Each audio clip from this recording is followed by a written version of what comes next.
Hey everyone, how's it going? Thanks for being here. Nice. Okay, now I have to say this stream is a bit off to a rocky start because for some reason Unity just randomly, it seems like their license server is down. So the goal is to do a bit of work, but now I can't open Unity. So there's some issue with the license server. So yeah, I have to say this kind of screws up my plans. So let's see if this gets fixed or not. So that's definitely bad timing since such a thing has never happened to me before. So yeah, that's a bit tricky. But yeah, let's see. Right. Yeah, definitely a tricky start. But hey everyone, hey, thanks for being here. Let's see if I can manage to figure out something. But yeah, just take out the background. Right, because yeah, if I can't open Unity, that is going to make this a little bit tricky. Which I guess, by the way, now is a good time to ask all of you. So, are you having the same issue, or is it just me? You just opened a project. Okay, so is it just me? Because basically, this is what I'm seeing. Enable to refresh license, try again, then I try again, and nope, nothing happens. So, yeah, that's personally 500k. Thank you so much. So yeah, is it just me? Are you all able to open up Unity right now? Because yeah, I just opened up the Unity Hub, and apparently there's some issue with the license server. Log out and try again. Okay, let's see if that does work, because basically this is always signed in, but it seems like it can't really. Alright, let's see. Okay, it signs in automatically, and it's signed in, but nope, still says unable to refresh license. Let me re-chat.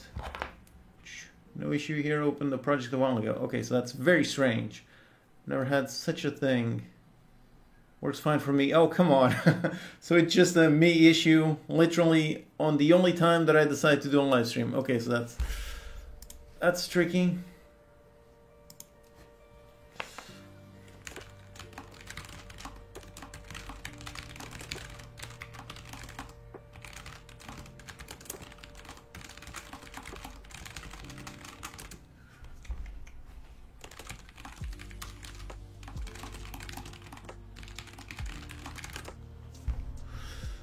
Okay, so I have to say this is definitely quite a bit of.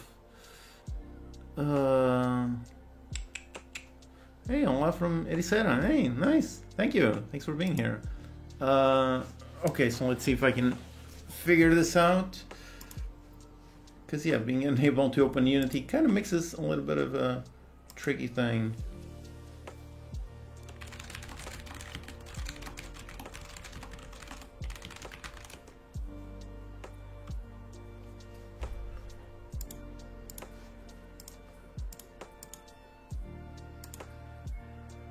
Okay, so yeah, very strange.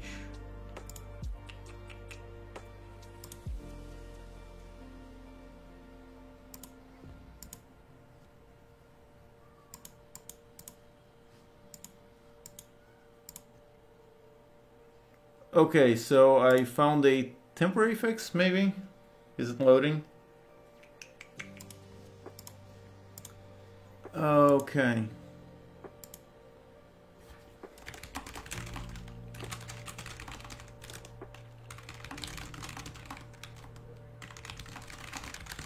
So I just tried activating a personal license, and apparently that works. So very strange, but okay, sure. I mean, right now I don't really need Pro anyway. Or actually, I would like to try out Muse. I would like to try it out a little bit. There are some tutorials where I could use some nice material, so I'd like to try it out. But yeah. It's like when your manager comes over and everything spits in your face. Yeah, that seems to be the case. I mean, this has never happened to me. So, yeah, very strange. Let's see if it's currently loading. Let's see if this does open.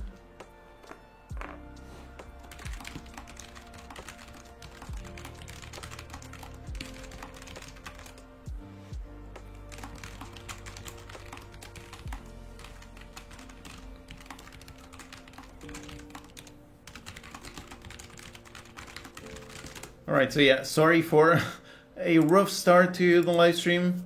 Trying to figure this out, but okay. So apparently it is working, so I had to grab a personal license, so that is very strange, because I'm pretty sure my Pro license was at the end, but anyways, doesn't matter, so it should be good. All right, okay, so I can finally do a little bit of work, and let's see if everything else goes okay. Yeah, I'm not even quite looking at all the windows since everything got messed up. So let me actually prepare things, because now it does seem to be correct. So, okay, let me just do... all right, okay, so this should be good. So basically I'm going to prepare some upcoming tutorials. I gotta prepare the demo scene so that then I can record the actual proper tutorial. So that's basically what I'm going to try to be doing whilst trying to reach out, trying to do all kinds of things. So let's see. So synth the asset pack and want to do a flash on the 3D object when it gets damaged. What is the easiest way to do that if I'm not an artist to make artwork for it? I mean, to make a flash, you really just need some emission.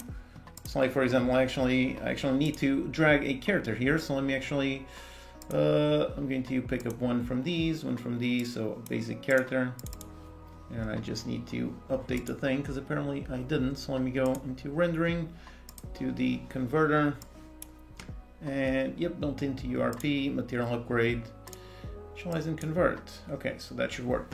Yeah, so basically the easiest way to add some damage kind of thing, that would be some kind of material emission. Like, for example, let's see this hat. What is the kind of material? Let me make a material with emission. So just up here, create a brand new material. Let me go into the hat and drag the material onto the hat. And on this one, I can go and enable some emission, put the emission on like white or red. I guess if you want to get hit, that would be in red. Just increase emission, increase the intensity, and just need to make sure that I've got, where's my post-processing volume? My volume, just make sure to make the volume quite intense. Okay, I disabled the special effects, and there you go. So yeah, basically if you wanted the easiest way to do that, you really don't need to do any art sort of thing. So you can just use a simple emission and just play around the intensity. So as the player gets hit, really increase it and then slowly bring it down. So animate it through some kind of interpolation. So I've got a nice quick video on smooth with lerp. So that's pretty much what I would do. Just lerp it, increase the emission and decrease it, and it's a really nice flash effect, super easy to do. So just increase, boom, and it goes down. So yep, back to normal. So yep, that's pretty much what I would do, something pretty simple. Use any framework for dependency injection? Nope, not really. I've heard great things about Zenject, and I've seen some videos on it, but nope, never really used it myself. It's a really interesting thing, and I do try to make it so that my code technically could work with some dependency injection. So I use tons of interface, tons of stuff, but nope, never actually use it. So yeah. Won't that overwrite the default texture? Yep, if you have a glow, it is going to work on top of the texture, but that's pretty much what you want. So if the base map is of a different color, so if this one is supposed to be green, then yeah, that is going to look a bit strange, but as it goes down and you disable the emission, then it goes back to normal. So pretty much enable, go up, then go down, when go down, disable, and so on. But yeah, that is the easiest way to do that. Congrats on 500k. Can we make custom gravity for different players in the same scene in 2D? I don't think you... can you do that? Actually, I haven't used 2D physics in quite a while. But if I make just a basic circle, and I add a rigid body 2D, doesn't this one... Yeah, this one does have a gravity scale. So yep, you can definitely have one with a gravity scale of something. So let's put this one. Where's my camera? Because everything is far away. Where's the camera looking at? Okay, it's looking at the other side. So, yep. So yeah, you can modify the gravity scale on that one. Just make this quite a bit smaller. Just make it 0.2. Put it, oh great, now it's not visible. All right, let's put it nice, yeah, sure, nice red. And this one on the side, now this one, put it on 1. And now they should fall at different rates. I mean, 2 directions of gravity. Okay, so that, nope, gravity always falls down on the Y. I don't think you can change that. So if that's the kind of thing that you need for a game, then I would say the best answer is really just handle the gravity yourself. So don't rely on the rigid body handling the gravity. If you want, you can still use a rigid body, just make it so that it's kinematic, so that you actually move it yourself. And you basically implement the gravity using some math yourself. That would pretty much be it. So really just have a vector and then have the gravity vector point to whatever direction you want it to be. And yeah, you basically just need to handle it yourself, because I don't think that is natively supported. Okay. Right. Active ragdolls can be tricky to set up. That is actually something that I've been wanting to research for quite some time. Active ragdolls, they are always quite interesting. Let me just unpack this prefab just so that I don't break the original. Yep. So let me put the character. So basically I'm going to need the character looking at. Did I modify? Yeah, I did modify the intensity. That is way too intense. Let me just move the camera a little bit. Where's my camera? Oh, I put a player control, but I don't need a player control on this one. I just need a static camera. So basically over here I'm preparing for a, crap, that is way too much. For a tutorial on how to do character customization, pretty much like I did in my game, Dinky Guardians. That is pretty much the goal. So basically you're going to have the character, and then to the side of it, there's going to be a menu in order to customize the thing. So basically over here I'm preparing the scene, which I will then use in the tutorial, and so on. I don't know if I'm looking to GOP or have already looked into it. Nope, I've seen a bunch of GDC talks talking about it. It seems like in AAA development, GOP is really used. If you don't know what is GOP, that means, I always forget, goal something action oriented, oh crap, I forget, or action planning. I always forget what the acronym means, but yeah, it's a very interesting way of doing like behaviors and things. So yeah, I've definitely seen it being used in a ton of GDC talks. I'm pretty sure I saw a bunch of those for Watch Dogs. Yeah, goal-oriented action planning. Yeah, that's the one. Yeah, so it is really interesting, but nope, I've never used it myself. But yeah, definitely something that I would like to research in the future, because it's definitely an interesting way to handle behaviors. Okay, so in order to prepare for the tutorial, basically I'm going to need the character. And the way that this character customization works is actually super simple. It's all based just on meshes. So the way this one works, so like it has a backpack, and the way this asset pack is set up, it's pretty much just modify the mesh. Just modify the mesh, and that modifies all the customization. So basically all it takes is really just a simple menu with a bunch of buttons for those buttons in order to modify things. So yeah, let me also make, did I import the UI? Nope. You're a Unity guy, but curious how long you spent in Unreal or any other game engine. The answer is nothing. I think I've opened Unreal like once or twice, but no, never really. I mean, pretty much when I transitioned from Flash and I wanted to make some PC games, that's when I started looking into engines. Where's my package manager? Oh, there it is.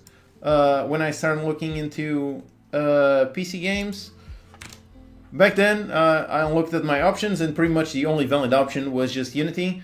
So yeah, that was pretty much that's pretty much how I selected back in 2012. I was looking for an engine that could make games and that was free. Unity was the only option, so yeah, I picked Unity, and since then I continue using it just because I already know how to work with it, and it does everything that I want it to do. So yeah, because that, nope, I've never really explored other engines. it's always one of those things where if I had infinite time, I'd love to spend some time in order to actually learn and see what they do different, what they do better, what does Unity do worse, what could Unity improve, and things like that. I think that's very, very important, very useful to be able to compare with the competition, as it were, and try to see what they do better and what Unity could do better. But yeah, as always, my issue is always the same, so I can never find the time, so it's always quite tricky. Vector3.lerp, what we use for the third parameter. If you wanted interpolation, linear interpolation, then you use basically a number that increases from 0 to 1. YouTube's not receiving enough video to maintain smooth streaming. Is the stream lagging? What is going on? Oh, it was probably just because it was updating GUI Pro. Anyways, so yeah, on lerp, you can either use just an interpolation if you wanted to use the value from 0 to 1, or alternatively, you can modify the original, which I'm pretty sure is what I did in this video, where I really like how I use lerp, which technically it should be used, well, the main goal is to be used, let me just mute it.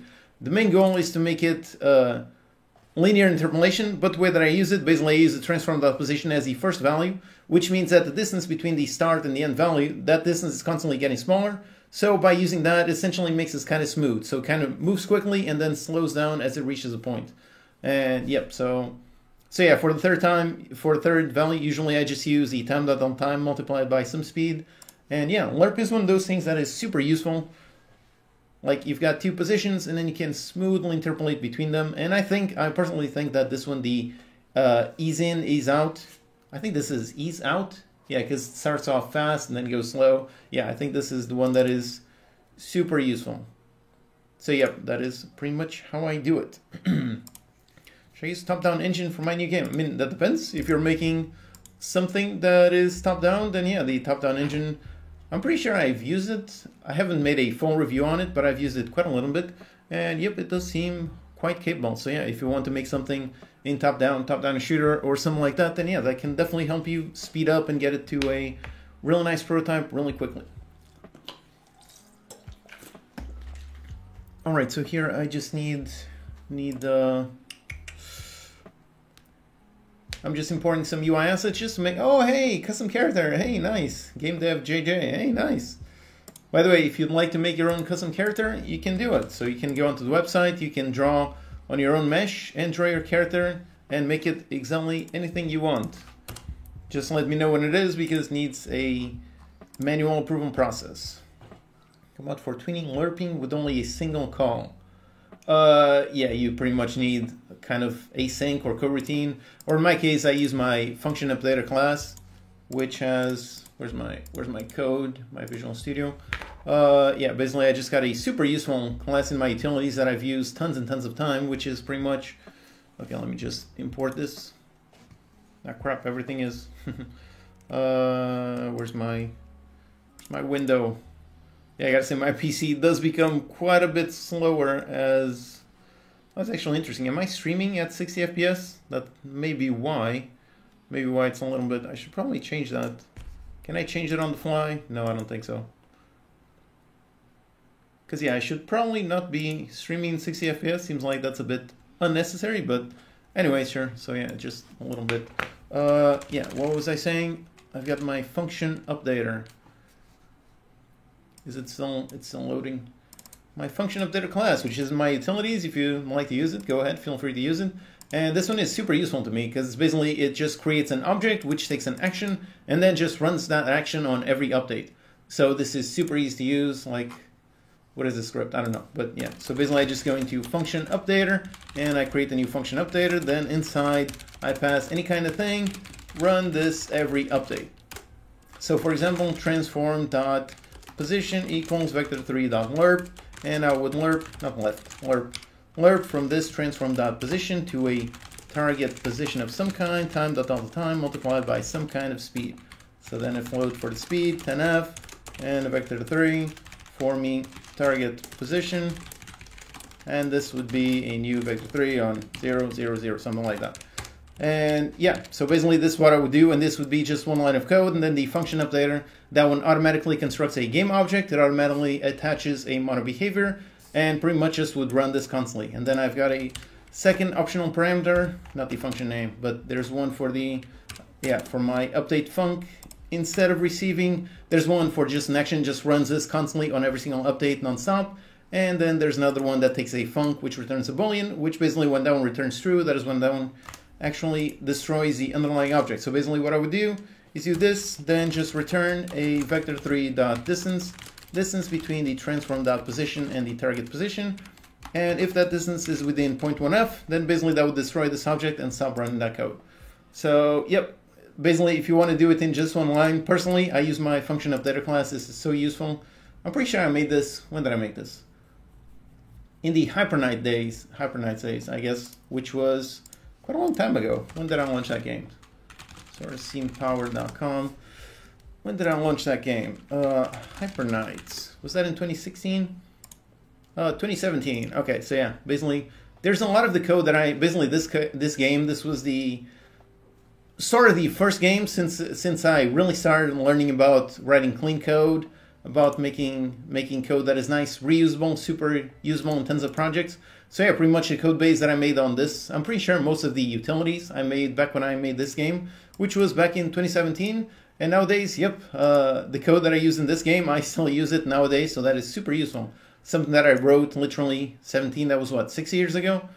Something that I wrote 6 years ago, and nowadays it is still super useful. A lot of the code that I use here, a lot of the code in my utilities, I'm still using in my own game, Dinky Gardens, which I just launched. So yeah, it's kind of funny when you've got tons of code that you can then reuse and helps you through the course of tons of projects.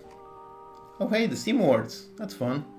Right. Okay, so what was I doing? Okay, no, it did not. Okay, I forgot to click on import, so just doing something. Gonna let me read chat because I'm a little bit, oh wow, 245 people. Wow, that's insane. I gotta say, when I think about numbers, about anything that I do on this channel and something, it's almost insane. Like my mind cannot picture 250 people, but apparently there are 250 people watching this. So thanks for being here. Yeah, that's it's quite crazy. Which of course, if I complete the whole Unity pathway created with code, I've actually never done that. I've heard great things about that Unity Learn course, but never done it.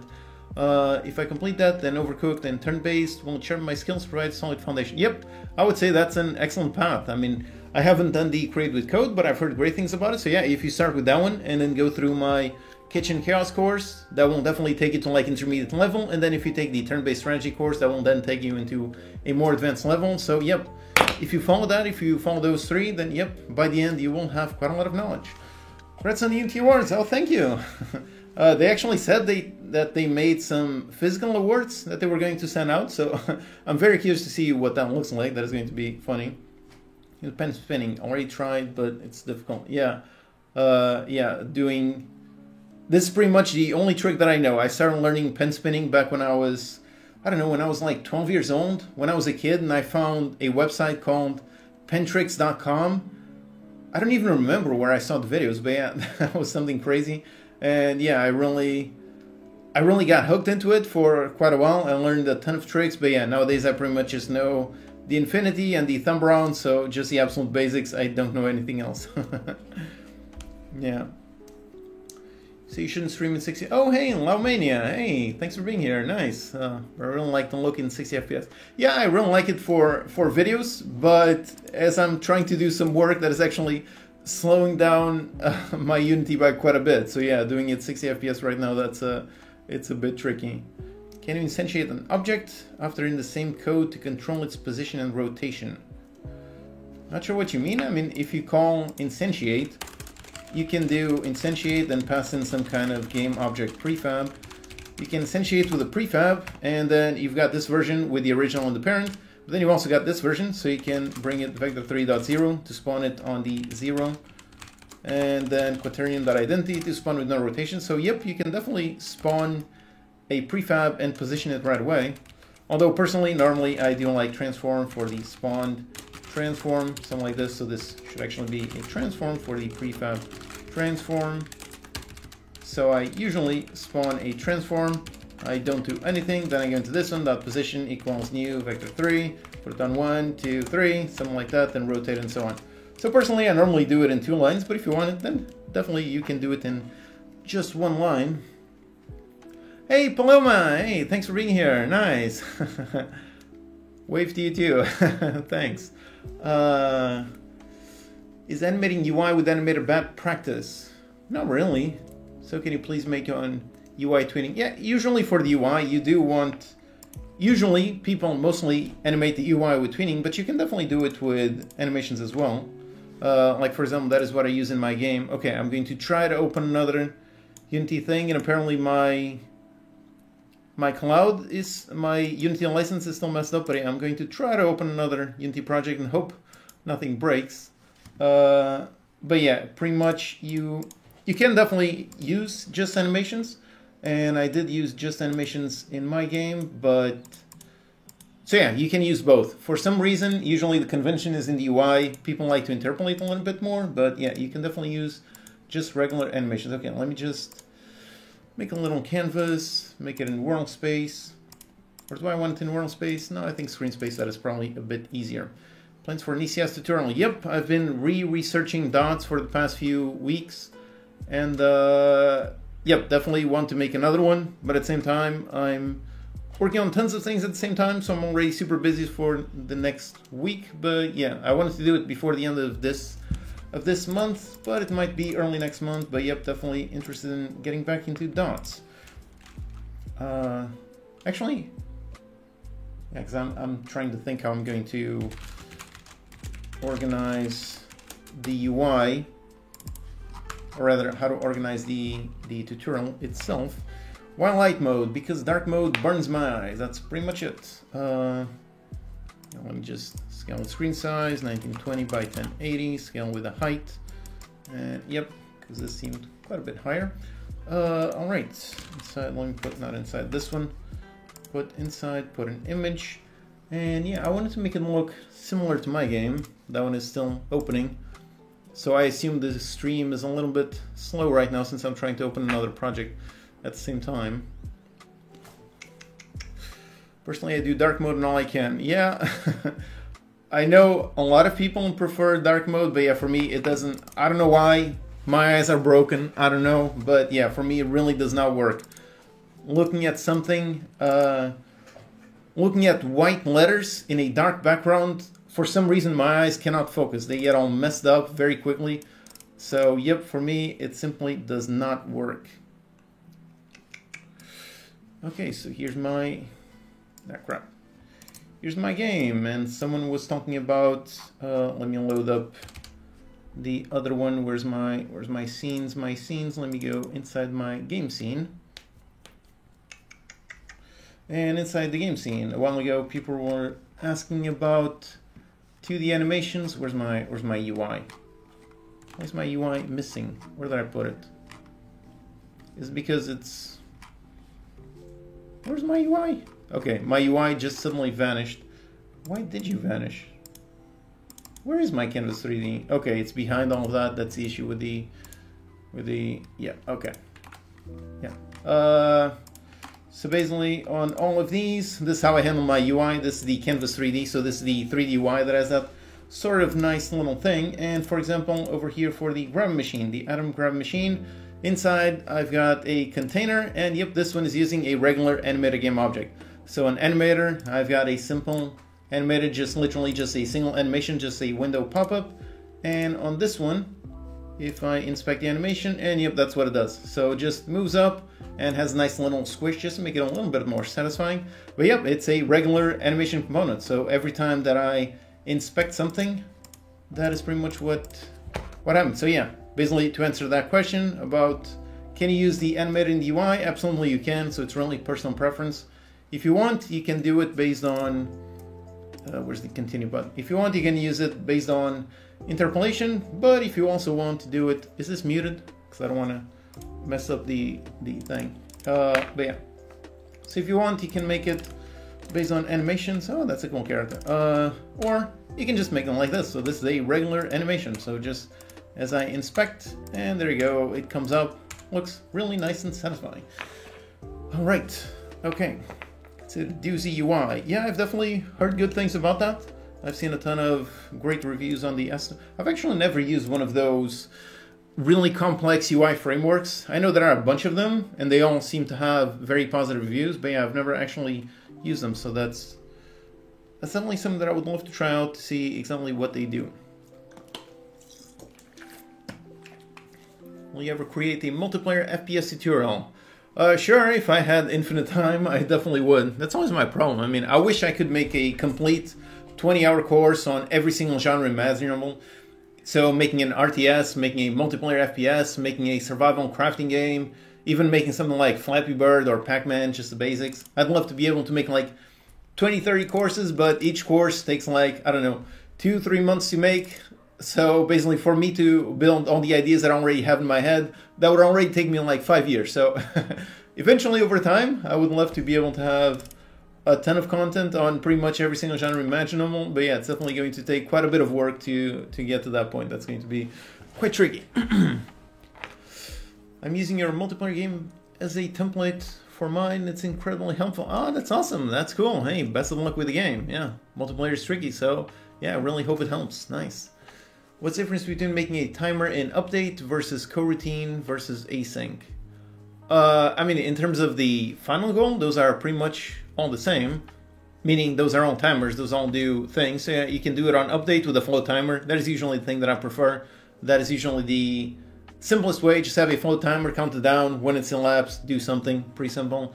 Coroutines, I don't really like them because of the pattern they force you to use. Like you are forced to use a game object with a amount of behavior. Then you are also forced to return a numerator. You've got to make a yield returns and all kinds of things. So personally, I don't like all that pattern that coroutines force. But it is valid. It does achieve the same final result. So yeah. And async, that is also another valid option. That one is just something that I haven't really gotten used to. Async await is still, I don't know, it's a little bit strange, it's a little bit confusing, although lately the Unity packages, a bunch of them they've been using async await, so because of that I've had to learn it, and nowadays it's all quite a bit more interesting. I definitely find it quite a bit easier to understand now that I've spent some time working with those packages, so yep, async await, that is also another valid. So pretty much all three of those are all options. Really just choose the one that best serves your needs, the one that you best prefer. For me, I really like simple flow timers, so yep, that's pretty much it.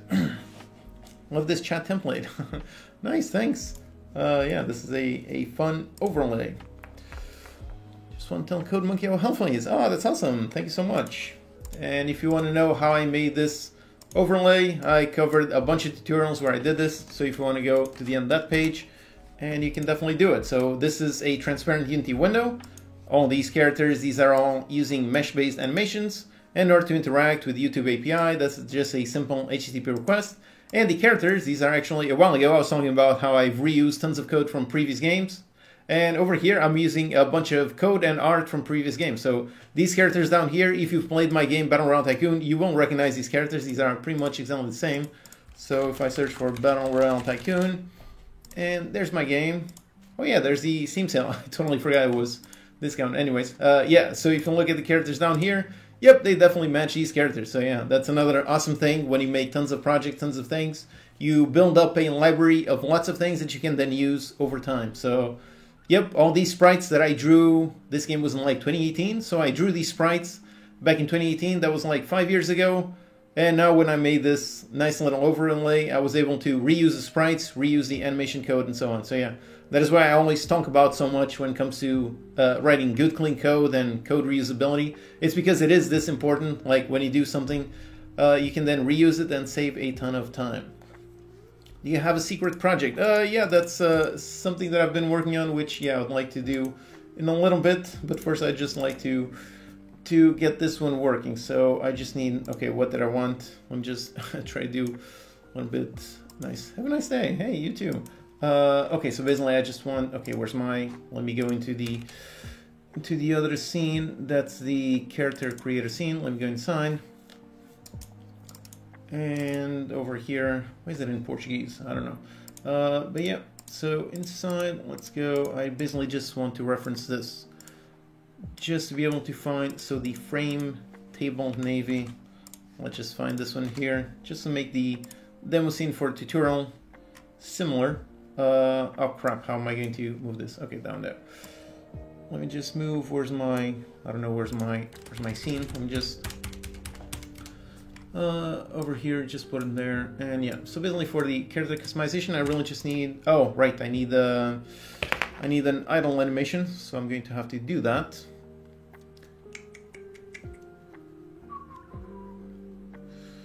What is the character pack you are using? The one over here in the demo. I'm actually going to talk about that in the. Oh crap! Oh right, I removed it. Yeah, this one I'm going to talk about in the video, but yeah, if you want to know, it has a strange name. It's called Character 7. And yep, it's this one. So basically, this is the pack that I'm using, this pack that I'm going to be using in that tutorial, which, okay, I don't know if I can say if it's spoiler alert or not, but I've been told this one is going to be on sale, so definitely don't buy it right now. Definitely stay tuned for the future. I hope I don't get in trouble for saying that. But yeah, it's so I'm trying to make the video in order to come out next week, and the video will come out when the thing is on sale, so that if you're interested in following along or in just downloading the thing, then you can do it. Network object pooling. Yeah, that would be an interesting topic. But the more interesting topic is really just doing things about client side. Did I not move this? Did I not move the object? Oh, never mind. I'm looking at the wrong project.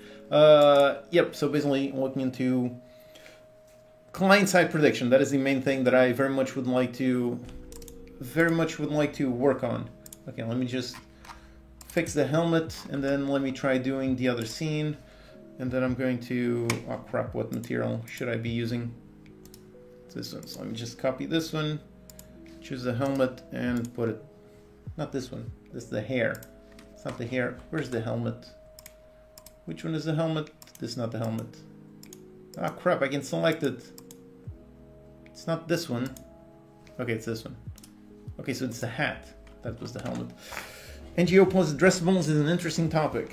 That is interesting. How to load things dynamically. That sounds complex, but yeah, definitely interesting. Which games do you play in your free time? Lately I haven't really had any free time. I mean, I made that really interesting video on the on all of the mechanics in Assassin's Creed Mirage. I really enjoyed making this. I definitely want to make more of this, but yeah. So basically I played like 4 hours in order to be able to make this video, and since then I still haven't gone back to it. I really would like to, so yeah, definitely lately I haven't really had much time to play some games, but definitely would like to. Perhaps with 500k, thank you. Okay, so let me just quickly try doing the other scenes on this one. Okay, right, I keep forgetting what I'm doing. Over here, I really just want to add a simple animator. Do I have an idle animation in this project? I probably do. Crouch, I don't want to crouch an idle. Oh, that's the Kevin Iglesias back, very useful. Okay, let's see if this has a regular animator. How long usually does it take to make a simple game? That really depends on your definition of simple. And also on your own skill set. I mean, if you're making something like Flappy Bird, that's pretty simple. So, why isn't... Oh, because I forgot to assign the avatar. Yeah, so for making something like... Doesn't this have an avatar? This doesn't have an avatar. If you're making something like Flappy Bird, then you're very experienced. Like, I'm pretty sure I could make a Flappy Bird clone in under an hour, something like that. So yeah, that can definitely be done. But yeah, if you're a beginner, I don't know, something like Flappy Bird would take in like 2 weeks, maybe. I don't know. It's been it's been a long time since I was a beginner, and more than that, it's been a... Back when I was a beginner, there weren't as many resources. So yeah, nowadays with all the resources, with all the things, hopefully it should be relatively easy in order to be able to learn and do things. Doesn't this... Do I have to... Okay, now I'm a bit confused. I don't remember. I thought this one came with an avatar pre-made, didn't it? Let me go into my player visual. I'm just seeing... Hey, Super Chat! Thanks so much! I can't get past 4 views. Any tips? Oh boy. YouTube is really extremely difficult. So, yeah, I don't know. That depends on what topic you're going for. Are you going for tutorials? Because tutorials are indeed extremely difficult. Okay, so I need to make the avatar. Yeah, making tutorials, that is extremely difficult. Let me just go make this humanoid from this one. So yeah, if you're making tutorials, then yeah, it is really difficult to get views. I mean, the best thing, the best tip that I can give you, which is also a really difficult tip, is simply focus on titles and thumbnails. It might sound odd, but on YouTube, that's pretty much how it goes. I mean, the titles and thumbnails are the most important thing. If you don't get a good title and a good thumbnail, then it doesn't really matter just how good the video is. So, yeah, it kind of sucks to say, but that's how YouTube goes. I mean, the content is obviously very important. I mean, after people click on the title and thumbnail, they have to be able to want to stick in. So the video has to be good enough to keep them engaged. But before the quality of the video itself is important. Before that comes the title and thumbnail, because if people don't even click, then it doesn't really matter how good the video actually is, which is kind of the same thing as on Steam. If you don't have a good title, a good hook, if people never actually buy your game, then it doesn't really matter if the game is extremely good or not, because if people never click on it, then it doesn't really matter. So yeah, the best tip that I can give you, study a lot about titles and thumbnails. Like if you want to study up on YouTube research, like I highly recommend Colin and Samir, the podcast, really awesome podcast with very successful people on YouTube. So that is really great from learning from how people do. They also got the Creator Support, that's the name, yeah. Creator Support, another excellent podcast by the same people. They talk about YouTube. So if you want to learn about YouTube strategy, I highly recommend you go research, because yeah, there's quite a lot to learn. I mean, Steam is really difficult for finding success with indie games, but YouTube is just as difficult, or maybe even more difficult. So yeah, definitely something that you have to really learn. And at the end of the day, it also takes time. I mean, right now this channel is on a really nice size. I mean, I just recently hit 500,000 subscribers. So yep, like I said, thank you all so much. That is an awesome thing. But yeah, keep in mind that it took me 5 years to get to this point. So yeah, even if you do everything right, at some point it just takes time. So hopefully that answer helped. Okay, so totally forgot. I keep forgetting what I'm doing. Okay, so I just want to apply the basic character avatar, just to get this one with an idle animation. And then, yep, there you go. Idle animation, pretty basic, pretty simple. Okay, good. Oh, it actually changes. That's fun. All right. Taught me how to use serialized field instead of public. Oh, nice. That's awesome. That is truly one of the main things. If you just learn that, just that will massively increase the code quality of your games. It will massively decrease the amount of bugs that you find. So yeah, if you just learn one thing from my videos, if you learn that, if you learn to not make everything public, then that is really awesome. And if any of you are have been here for a short while, then you might not have seen, yeah, pretty much a video on that topic. So I highly encourage you to watch this video. Again, when you focus about not making everything public, when you focus on making things private and only expose them if they need to be exposed, if you just follow that one simple rule, that will massively increase the quality of your code. And that one thing alone will definitely save you a ton of headaches. Okay, all right, so this should be good enough to then make the tutorial. Now let me see this one, the error detector. This is another one that is really cool, which is another, it's kind of funny how I was working on my game, and now that I made my game, I've got tons of videos that I want to do on interesting things that I made in my game, and one of them is indeed this one. So let me just put this into where's my error detector? I saw one. There it is, the error detector. A real nice window, although hopefully it's a window that people don't ever see, but actually they might end up seeing. But if they do, then it kind of helps to be able to tell. Basically, this pops up whenever the code detects an error. So that is something that is really useful. So that is also going to be a tutorial that I'm going to be working on. I want to purchase a star pathfinding, but 50, it's a little too much. I have to use NevMesh.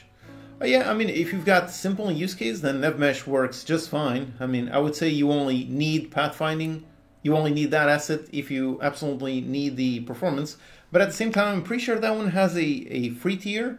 So depending on your use case, a star pathfinding project. I'm pretty sure this one has a free tier. So thanks again for the super chat. I hope my answer helped. If you go into, yeah, there's a free version. So yeah, if you can't afford the paid version, I would say look into the free version. I don't know what this one has.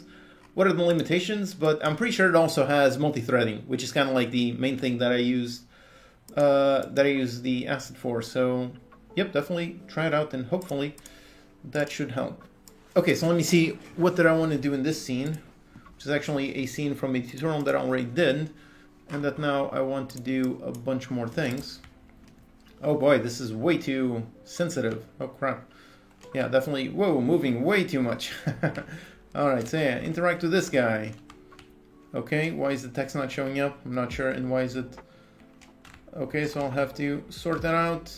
So yeah, why is the text not showing? Some kind of... Oh crap, now my mouse is invisible. Use the old UI system or new UI toolkit? I would say right now, still stick with Unity UI. Just because UI toolkit, as far as I know, it is still not production ready for runtime. If you want to make editor tools, then absolutely do use that. But if you're trying to make in-game UI, then yep, I would say you absolutely... Okay, oh, okay, so this one... So it seems like I didn't, because I'm pretty sure that I had the fix to this. Didn't I? Yeah, chat bubble in 3D. I thought I did, but apparently not. Because apparently this one needs, yeah, the hello inverted. Okay, let me see, where did I...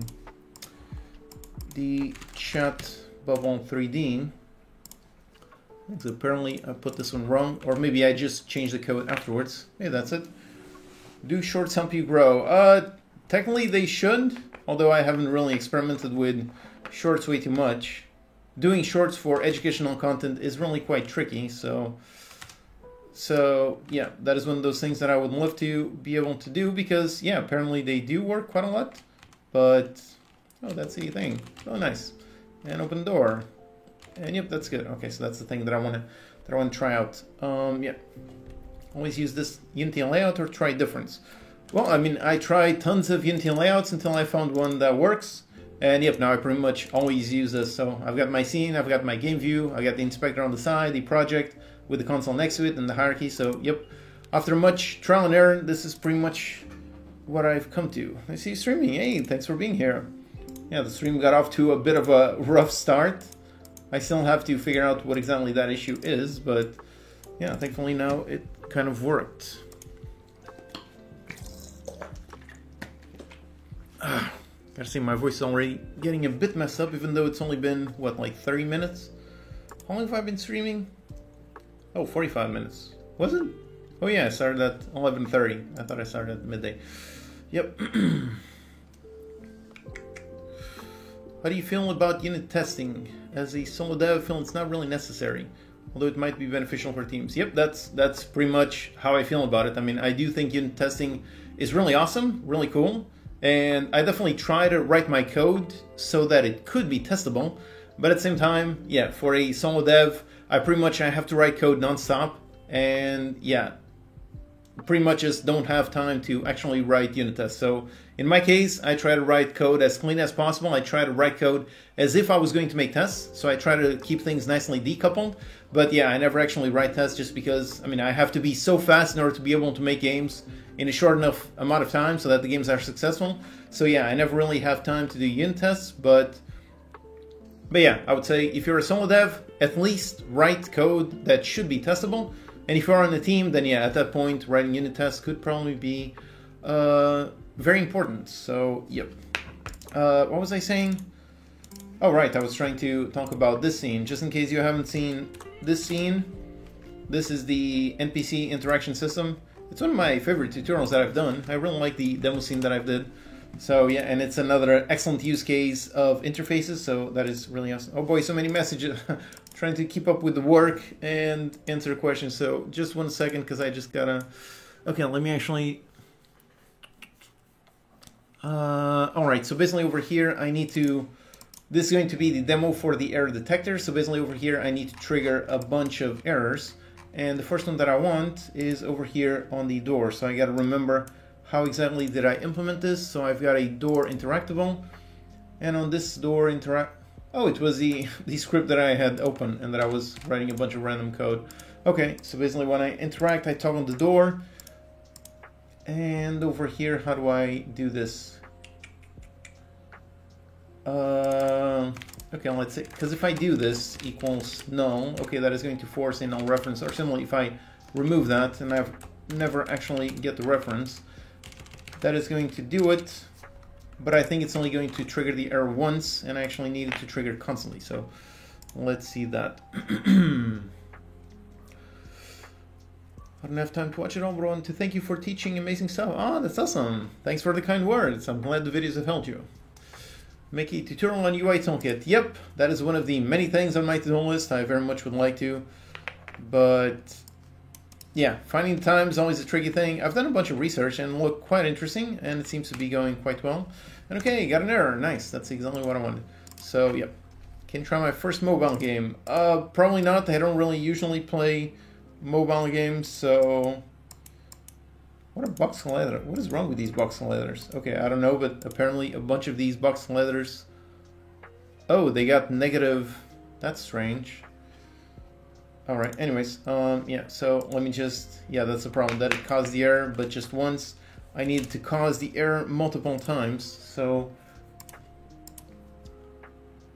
Okay. So how am I going to do this?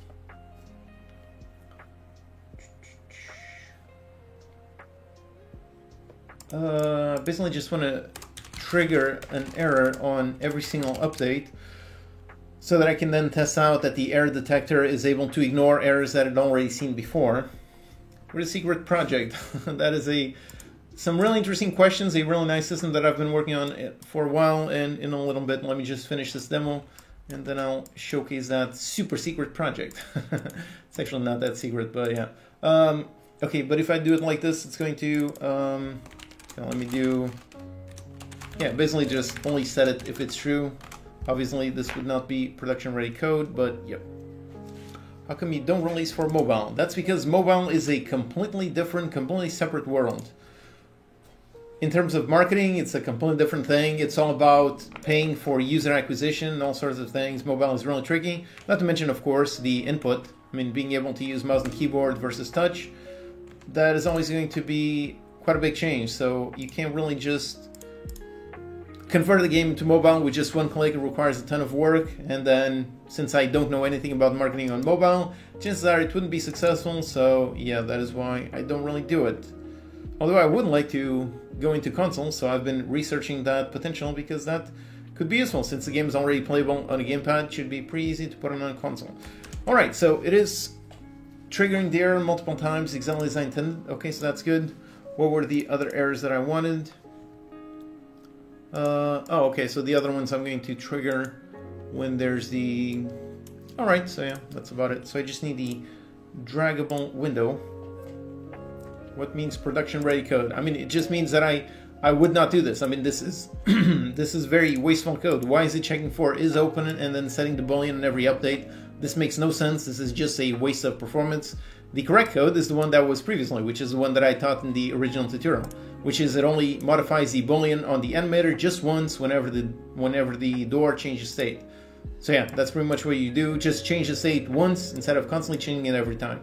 But for this demo, for the error detector, I do want the error to spawn constantly, so that is why I'm writing this nasty code, just to make sure that the error spawns so that I can actually do a tutorial for the nice error detector.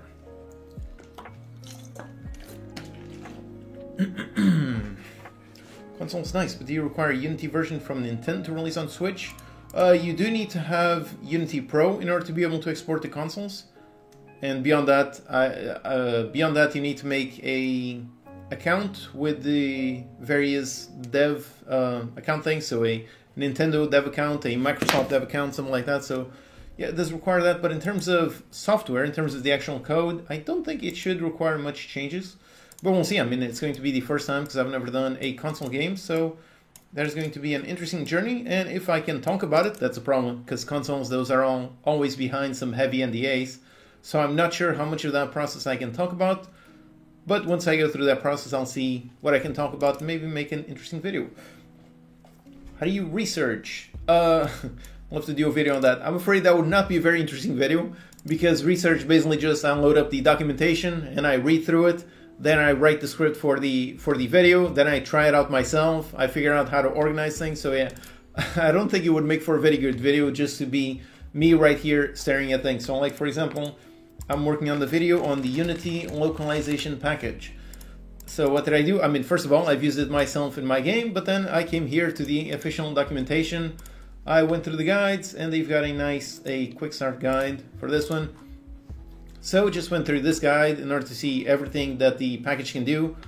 because I didn't use all the features in my game, so I want to see everything in order to be able to really cover it. And basically just, I read through this. Every time that I'm reading through, I've got a Unity window open on the side that I'm constantly trying this out, trying to make sure that everything works.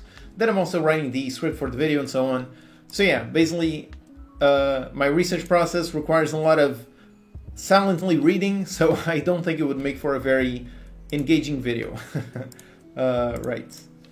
Okay, so I'm triggering that error. Then I just need, do I've got the drag window here? Oh, I do actually. I didn't think I did, but I do.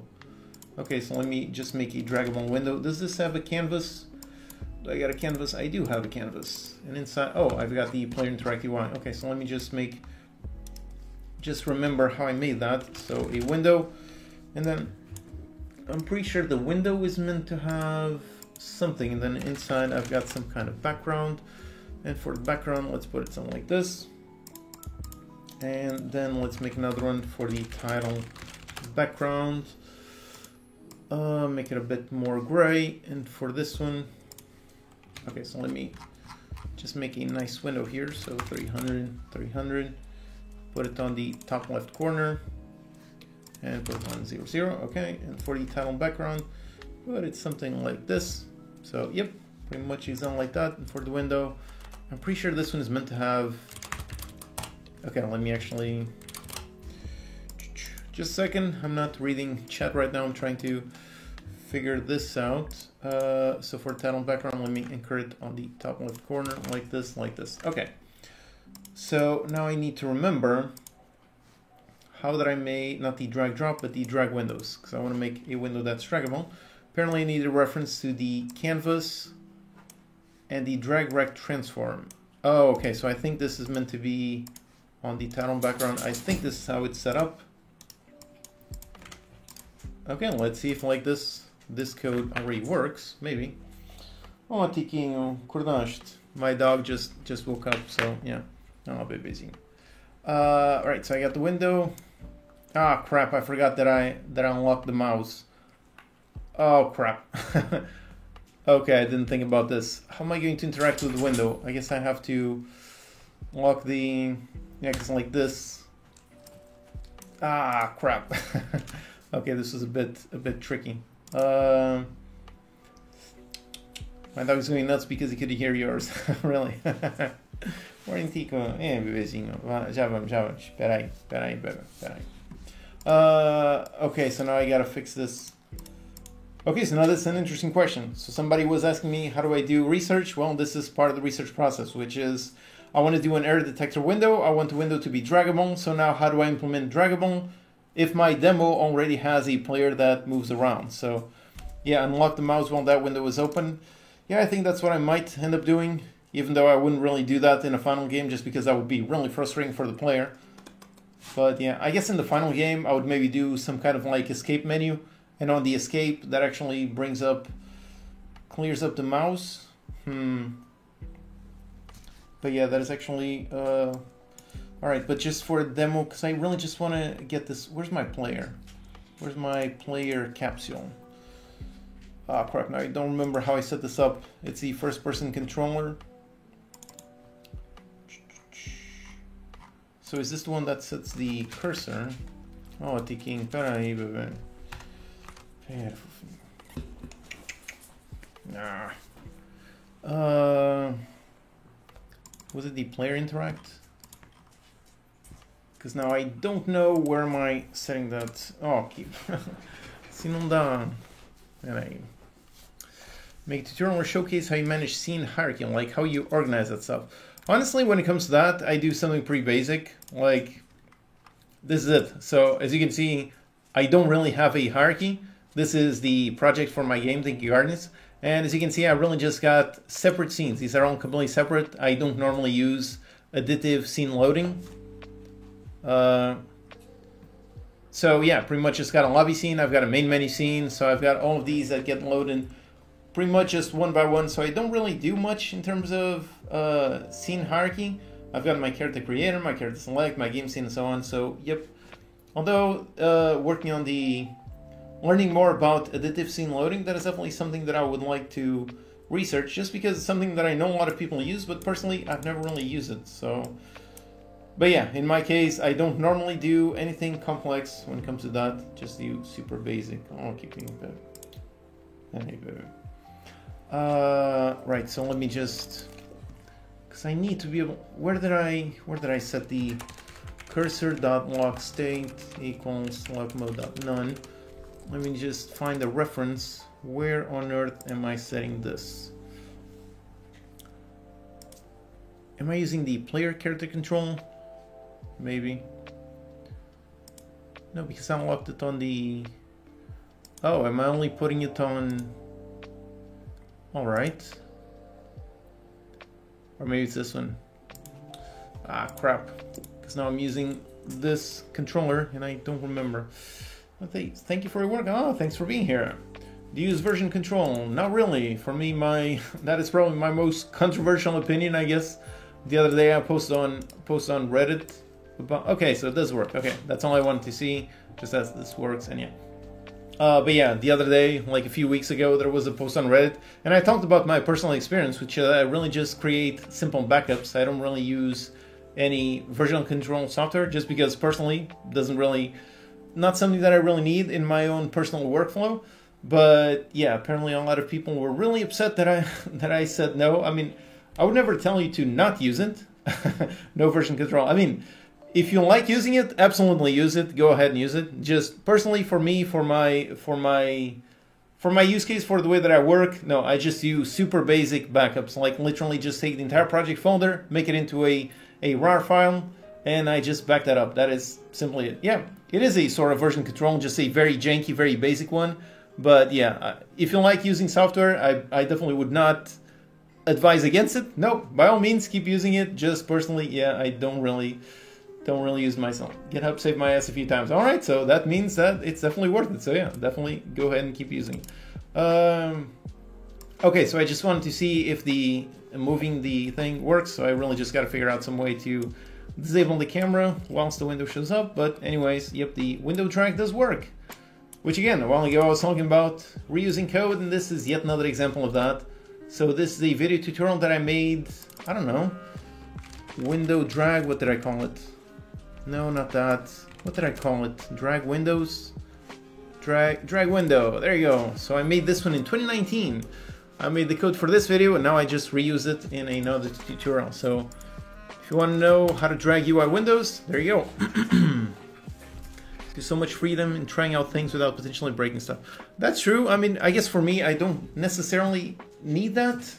I don't know. It's just something that I definitely understand people who like using it. Absolutely. And I do get that. But I don't know. My mindset is always, if I try something, then I want to get back to it. Then I'm pretty much just going to delete the code that I wrote and just get back to it. So I guess I enjoy writing code. So I enjoy the manual. But yeah, I definitely know that a lot of people prefer using tools, and if you do, by all means, don't let me discourage you. Is it possible to make the window resizable? Absolutely. You really just need, well, I guess you would use pretty much the same code as this, meaning find out where the thing is clicking. Yeah, as the developer, I imagine that is, yeah, if you're already used to it, then yeah, it's simpler to keep using it. So yeah, in terms of resizing, you would do pretty much exactly the same thing, except instead of tracking clicks on a bar, you would track clicks just on the edge, and instead of moving the rect transform, you would simply modify the transform scale. So on the window, you would really just modify over there the width and height, maybe the position as well, something like that. Anyways, okay, so this one does work. We've seen you lives, yeah, thanks for being here. I definitely would like to make live streams more regular. So let's see if I can actually do that. Although, yeah, I gotta say, I really don't get it how people can do live streams for 7 hours. I mean, I've been for 1 hour now, and my voice already completely messed up, so I really have no idea how on earth can people do that, but apparently, I don't know, apparently most people can do it without issues. They can do, well, most people who stream on like Twitch. Like Lana, she streams on Twitch every single day, constantly for several hours, and apparently her voice is fine. So 15-hour live stream, Jesus, that is insane. That is crazy. Oh man. Check avatar animations on the web. Oh, did I not add that? I thought I did, but Yeah, I definitely gotta update the website thing. They chill more. Yeah, I think that might be part of the issue. Is when I do a live stream, I don't know. I feel like if there's silence on the live stream, that's kind of like my fault. That's my problem. So I try to talk as much as possible, which means that in 1 hour of live stream, I talk more over here than I do, I don't know, in an entire week of just living my own life. So that is probably why. Just probably very intense for a very short period of time, and my voice really gets messed up. Water, apple. Yeah, I drink tons of water, but it doesn't seem to work. Like I drink water nonstop, but yeah, it still gets quite a bit messed up. Okay, so I just want to try out the tooltip canvas. How do I try this one out? Let me go into the player interact. Okay, let's say when I interact with something, let's go into the tooltip. Was it tooltip canvas or screen space? Because I'm pretty sure that I made multiple tooltips, but now I don't remember. Okay, now I don't remember. But yeah, I think this is the screen space canvas. I like tea personally. Yeah, that's definitely something that I need to try, tea and honey. Yeah. How to relax the voice. What is your stream schedule? I don't really have one. I stream when I got something that I would like to do, and I might as well do it on a live stream. But yeah, definitely something that I would like to start doing a bit more regularly. But that's kind of tricky since I work on so many things at the same time. Like one day I'm working on tutorials, another day I'm working on some special project, another day I'm updating my game, another day I'm just doing research. So yeah, my life is very chaotic. I do very different things every single day, so that makes it hard to define a schedule for pretty much everything. Anxious coding live. Yeah, that can definitely be concerning. I remember by now I think I'm pretty good at that, at not panicking when something in the code goes wrong. Hey, there you go, there's my tooltip. But yeah, I remember doing a live stream like, I don't know, like 2 years ago, one of the first ones that I made, and I was doing something and the code wasn't working. And it was quite stressful how I was live stream with the camera pointing at me and I was secretly having like a mini panic attack because the code wasn't working. So yeah, that was definitely, yeah, writing code live is definitely a bit stressful. Although thankfully I think nowadays I'm a bit better at that, but yeah, that is definitely a challenge. Okay, so that worked. Let me just increase the scale. Just make it a little bit more visible for the video. Oh, Tico. Oh. Okay, sheet pilch aqui. Oh, Tico. Ah. Okay, anyways, all right. Code not working is very normal. Oh yeah, absolutely. But the difference is that whilst I'm working just by myself, that is a normal part of the process. But if it's not working whilst, I don't know, 250 people are staring at me, that is quite a bit more stressful. Okay, so for this demo scene, that should be good. So the air detector, I should be able to work with this a little bit and then record the video. Let me just see. Oh, right, the URP decals, that is the other one. So yeah, for this project, I don't think, yeah, the character customization, I did that one. Okay, so it's the localization and URP decals. These are the two ones that I still need to prepare. What time is it? Midday 41, yeah. Okay, so let me close this project just so my PC doesn't get messed up with like 3 Unity windows open at the same time. Now what do I want? I want to open up both of these actually. Okay, so let's see if that one does work. So you win a stream reward, quality stream with great attention to viewers. Thank you. I mean, I do try my best. I try to read chat, but yeah, sometimes it goes so fast that it goes through quite a lot of things. How do you handle multiple sprite-based animations? I haven't really done anything with too many 2D animations in quite some time, but usually just using an animator and not using the transitions.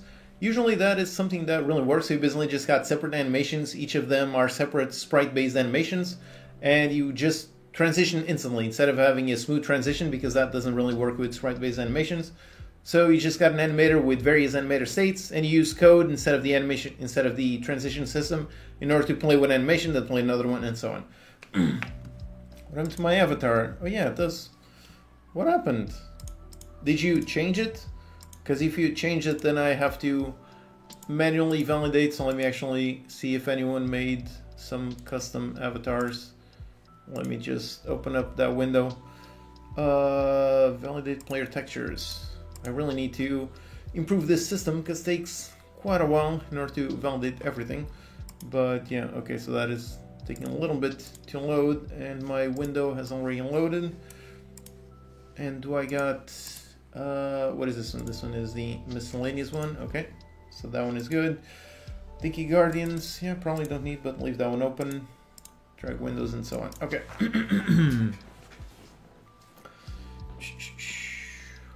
The basic coding is easy, but is it hard to learn the more advanced concepts? That's a tricky question. Just because, I mean, technically it is harder. The advanced concepts are by definition going to be more advanced, more complex. But at the same time, if you start from the basics, if you start from the beginner level and you slowly increase the difficulty of the things that you're trying to learn, then by that point, even though the things you're learning are supposedly more complex, because you already have the knowledge of all the things before it, hopefully that makes the learning curve be nice and smooth. It always gets supposedly more difficult, you're always learning more complex things, but hopefully the learning curve becomes nice and smooth, so everything is just slightly a bit more complex. So the best thing is really just focus on the things that you are doing. Don't try to jump to something insanely advanced. Like if you just barely learned about variables and maybe don't learn about, I don't know, interfaces right now, focus on learning the basics and slowly get a bit better. Yeah, the more you know that you don't know. That is definitely true. I mean, programming, game development, these are all things that have pretty much an infinite amount of learning. So yeah, the more you know, the more you see that there's even more stuff to learn, which personally I really like it. I really love the idea that I'm going to continue learning game dev and programming for the rest of my life. I really enjoy it, so I really like the fact that I'm going to continue doing it. Yeah, run stream, it's the default one. Now let me see if the little thing is updated, see if any of these, there are any custom characters. Yep, there's one. So let me validate that. My website is a little bit slow, so that is a bit something. Is there anyone else? Any more? Nope. Right, so now if I upload the character, yeah, there you go. There's the custom character again. Like I said, all of you, if you want, you can make your own custom characters. You can just download the sprite and print it. And where's my window? There it is. You can just draw your own custom characters from that link and then just let me know so I can manually validate it. So basically it gives you a sprite sheet like this one, and then you can basically just draw inside these squares in order to draw a custom character, which is a pretty interesting thing. Oh boy, my voice already messed up. Alright. Okay, what did I want to do on this one? Oh yeah, it's on the URP decals. So this is something that I'm working on an update for my Ultimate TNT Overview course. I'm trying to work on some lectures, some sort of things. Using some type of compression also. Probably, I'm pretty sure that original sprite sheet is like 1,000 by 1,000, whereas over here for the characters, they are scaled down by some point. So yeah, there's definitely some compression. Do you 3D model? Not really. I've learned the basics, and that was quite fun. Which actually, by the way, if you do want to learn basics, there's actually a nice sale on Humble Bundle right now. So if you want to learn from the same place where I learned the Blender basics, let me get the link. There's actually a nice, oh, not this one, copy, this one. There you go. So yeah, if you want to learn the basics of Blender, then yeah, I definitely recommend. I'm pretty sure it's this course. Yeah, it's taught by Grant. So yeah, if you want to learn the basics of Blender, I really enjoyed this course. It was really nice. I think it was like 10-15 hours, so it took me quite a while to go through it. But yeah, I definitely learned quite a lot about modeling. It's definitely not my skill set, but at least now I know the basics, so that helps me actually interact with other 3D modelers and understand what they're saying. So yeah, if you want to learn, I definitely recommend. There's a ton of course here, so if you're looking to buy something so you can spend the next month, the holidays doing something, learning Blender 3D modeling, then I can highly recommend this one. Okay, So on this one, what did I want to do with this demo scene? Oh right, I just wanted to... It was actually not with this one, it was the other one, so now I have to open up the other project. And I want the test 23, because I actually would like to try out Muse texture. Okay, it's opening on the other window, alright.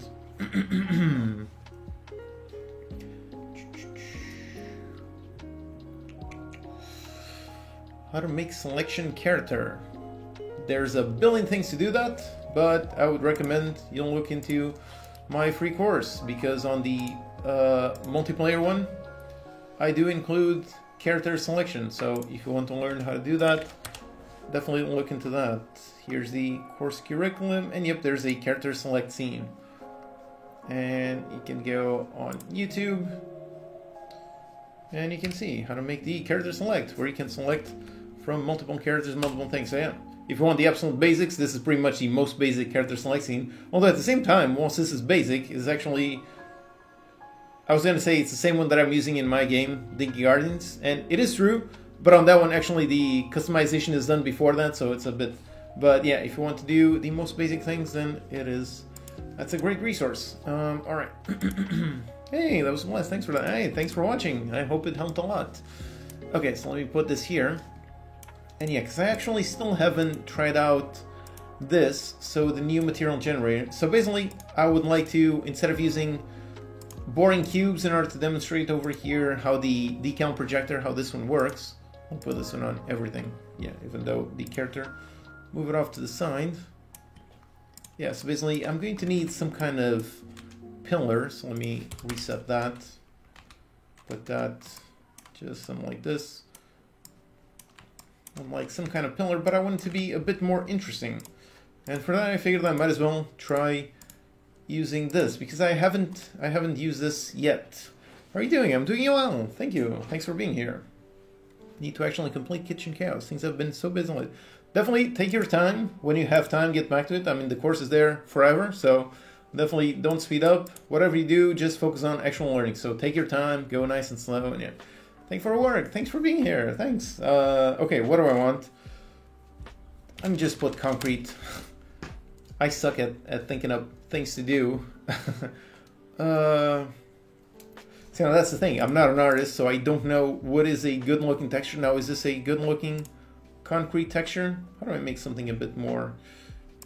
Oh yeah, because I can use patterns. Oh, so something like this could be fun, could be interesting.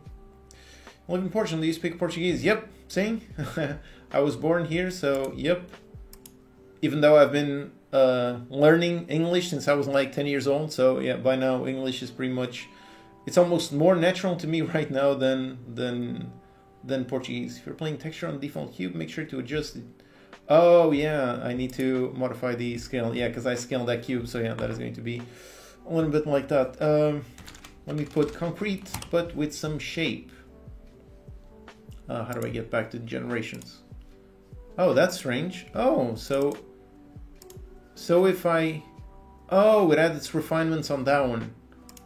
Alright, okay. That was good. How do I turn this into a material? Is it that? Material preview.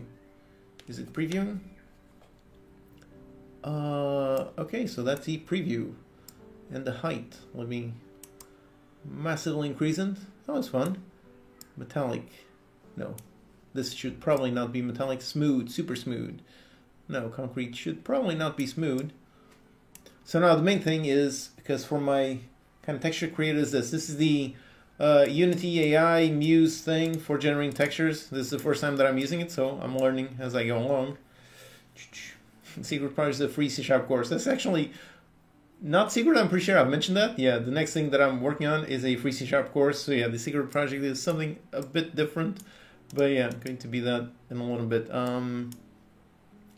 Dragging from the column on the right. What is that? Okay, so this is good. How do I get this? Do I just drag it onto the project? Is that how it works? So let me just... Oh, what is that? Oh, it saves the generations? That's interesting. Okay, so that saved the select generations onto the project. Okay, so does that actually save or no? Okay, so I'm not entirely sure how do we save this? What are these buttons? Is this... Oh, these are the previews. That is why I can't really see them.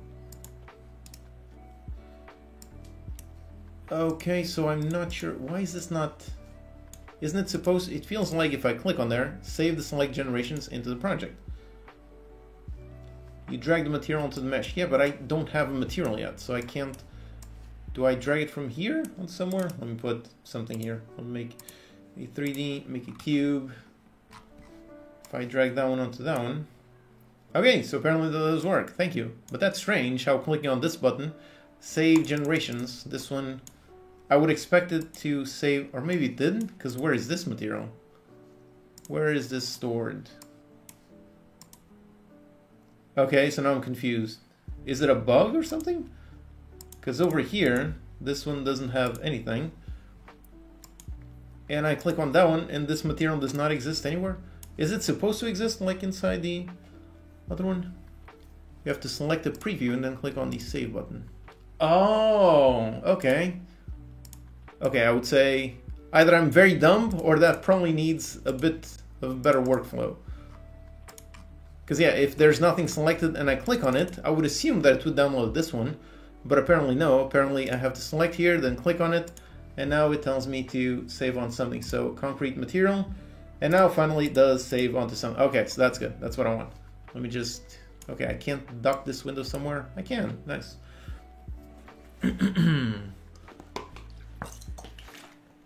How to get this AI generated. This is Unity Muse, which has a, if you were part of the beta, you should have received an email with a coupon for 30 days free. Otherwise you can do the thing. So yeah, anyways, so oh, and it shows the Muse points, 89. I still haven't figured out what the points are, but anyways, in beta it doesn't matter, so I'm not gonna worry about that. Anyways, okay, so again, my concrete maps, and I got the concrete. Oh, it creates all of these. Oh, I did not know. That's cool.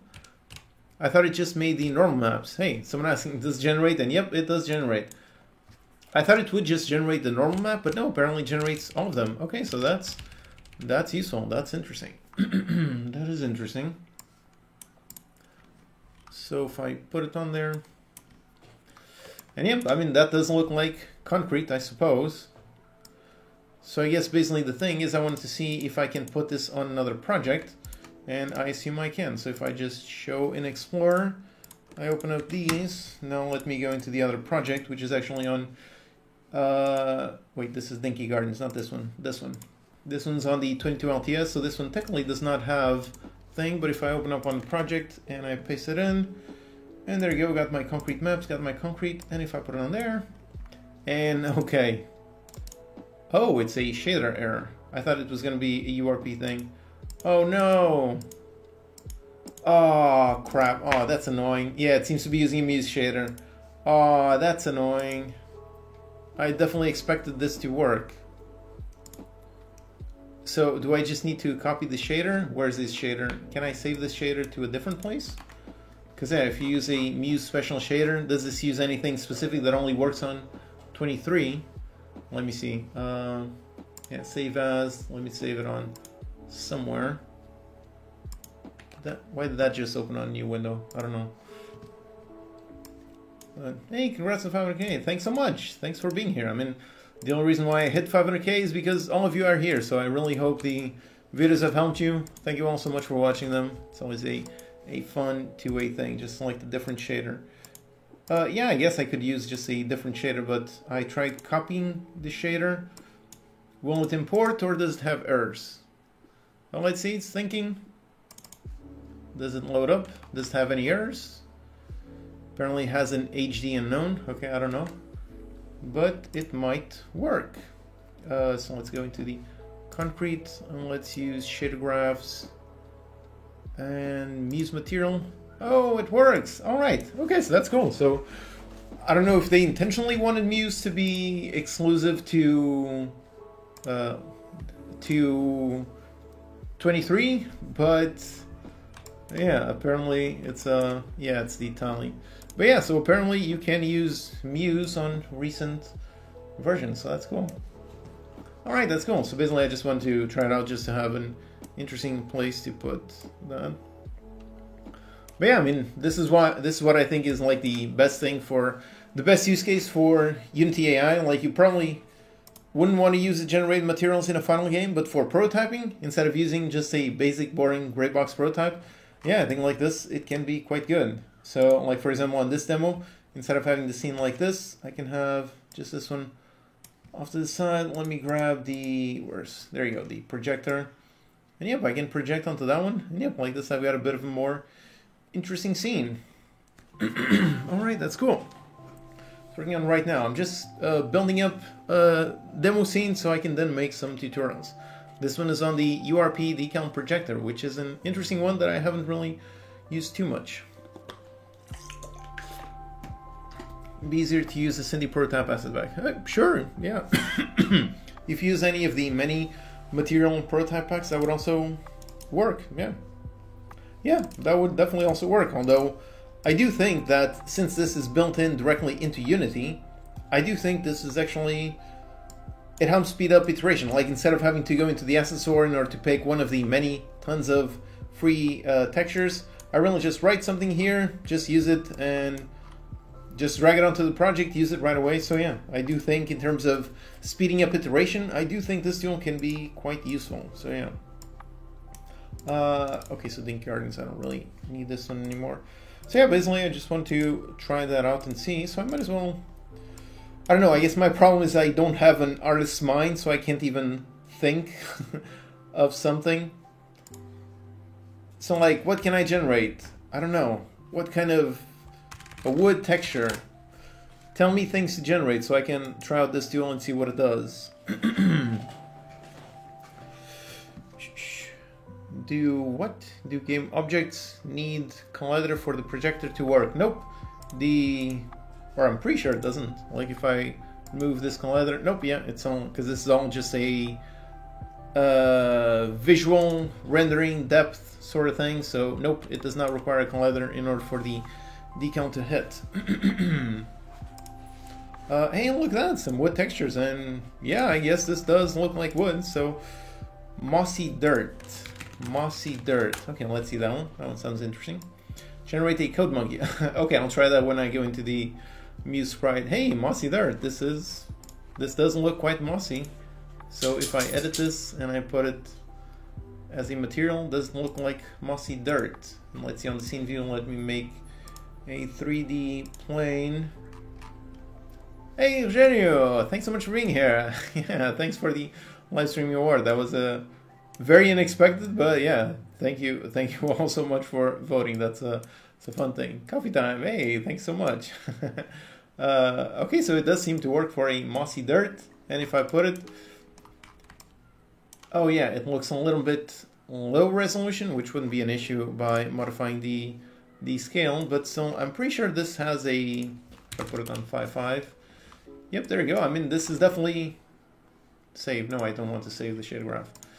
Yeah, I mean, this is definitely mossy dirt. Yeah. Okay, so that's interesting. But yeah, there was a upscaler sort of thing, wasn't there? Create variation, set as reference, image something. Like what? Herringbone wood. I'm not sure what is herringbone. Yeah, low poly. I guess the issue is that terrain in low poly. Low poly usually doesn't really use materials, but what did you say? Herringbone wood. I have no idea what that is. I assume it's a specific type of wood. Oh, you can upscale. Is this that wood? I mean, these all look very specific types of wood, so yep. How do you upscale? It was on the drop-down menu. How do I find the previous one? Which drop-down menu? This one? Oh, upscale. There you go. I wonder how much is this upscale to, like 2K textures, maybe? Oh, that does look quite a bit more. Yeah. So let me go into material mode.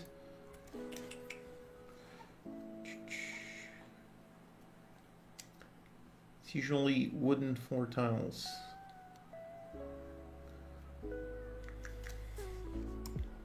Yeah, that does seem. Yeah, that does seem more high resolution. Not sure by how much, but yep, there it is. Just need to play around with the scale.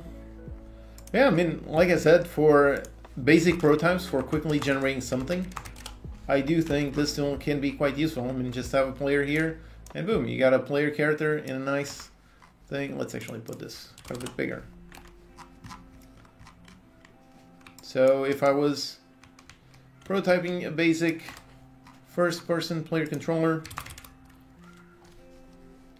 maybe 20. Yeah, just got to play around with the thing, but yeah, it's like this. Seems like a basic, decent floor texture, pretty much, yeah. And the main thing is really just how it, like I said, I think this is excellent for prototyping, for iteration, because it's built directly into the engine, so anything I can come up, I can ask, so it's quite interesting.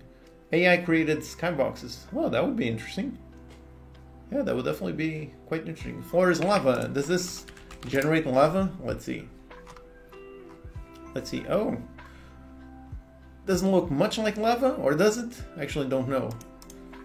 Isn't lava supposed to be a bit more red? I guess technically it depends on if it is or not. So, red lava. Does it do something? It does. I mean, that's definitely, so that looks like something that you could see in Mount Doom, I guess, if it was a PBR material. Try magma. Okay, yeah, magma would probably work, but this one also seems pretty decent. Just constantly have to play around with the thing. Like 20. And yeah, I guess that is lava. If I were to add some emission, so it would probably, oh, does this not have emission? Ah, that's annoying. Isn't it supposed to? Yeah, I guess these materials don't, or it's not the materials, it's the shader. Doesn't seem to have emission, which would be pretty easy to add, so that seems like a bit of an emission, a bit strange, but yeah. Looks like grass, but just red. Yeah, I mean, if it had some emission, some glow, it would look a bit more interesting, definitely. Yeah. Try putting out style. I mean, technically the main thing, one of the main selling points is how you don't have to constantly add all those parameters like DALL-E, but yeah. I mean, by default they should all be tellable, so I don't think it needs. So, but if I make stylized lava texture, I don't think this is actually very good for stylized stuff. That looks slightly stylized, I suppose. These all definitely look very different. So yeah, I'm not sure how this works for specifically stylized stuff, but I mean that one actually seems pretty good. Always having to do that. It would be nice if this automatically adapted to something. But yeah, I guess that is sort of stylized, although it doesn't really look like that. Yeah. Grass brick. Okay, let's try that. Let's try a grass brick, and on shape let's use a pattern. So pattern kind of like this one. Okay, let's try to see. Does do pixel tiles? I don't think so. I believe this was only trained on, you know, there's a model selection here, Unity texture. So I believe they haven't really tried anything with like stylized things. So I think this is really only good for oh god, what I want to say, realistic, yeah. This is only good for realistic art styles, but yeah. Grass brick, okay, these look more like bricks than grass, but this one looks pretty interesting. It's got a bit of grass, but yeah. Oh, I was trying to see, import the black and white canny image. Forgetting the color. Import an image, like what kind of image? You want an image of something? I don't know, let me pick. I don't know, like a cursor hand. What kind of image do you want? Because yeah, wasn't this one supposed to have some kind of...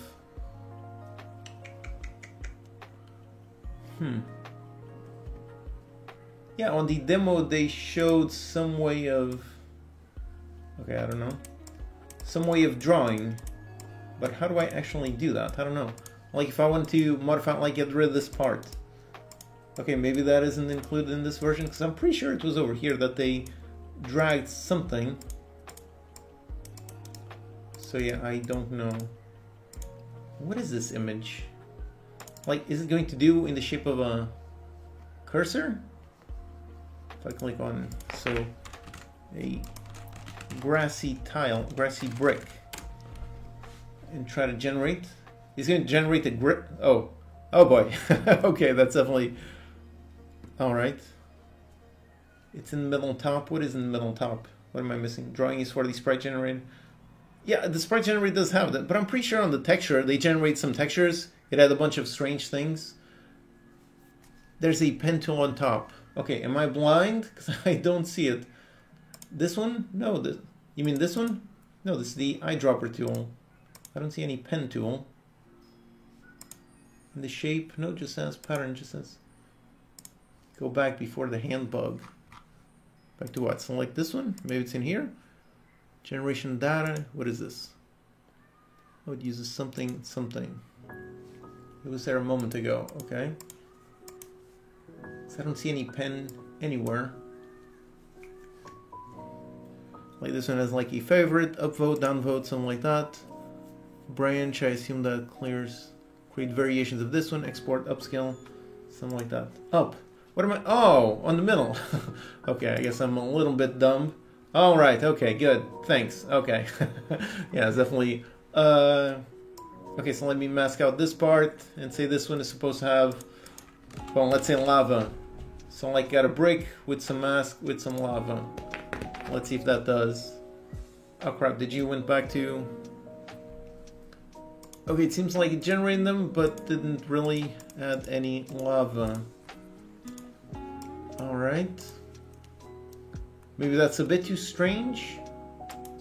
A bit too strange. So red brick.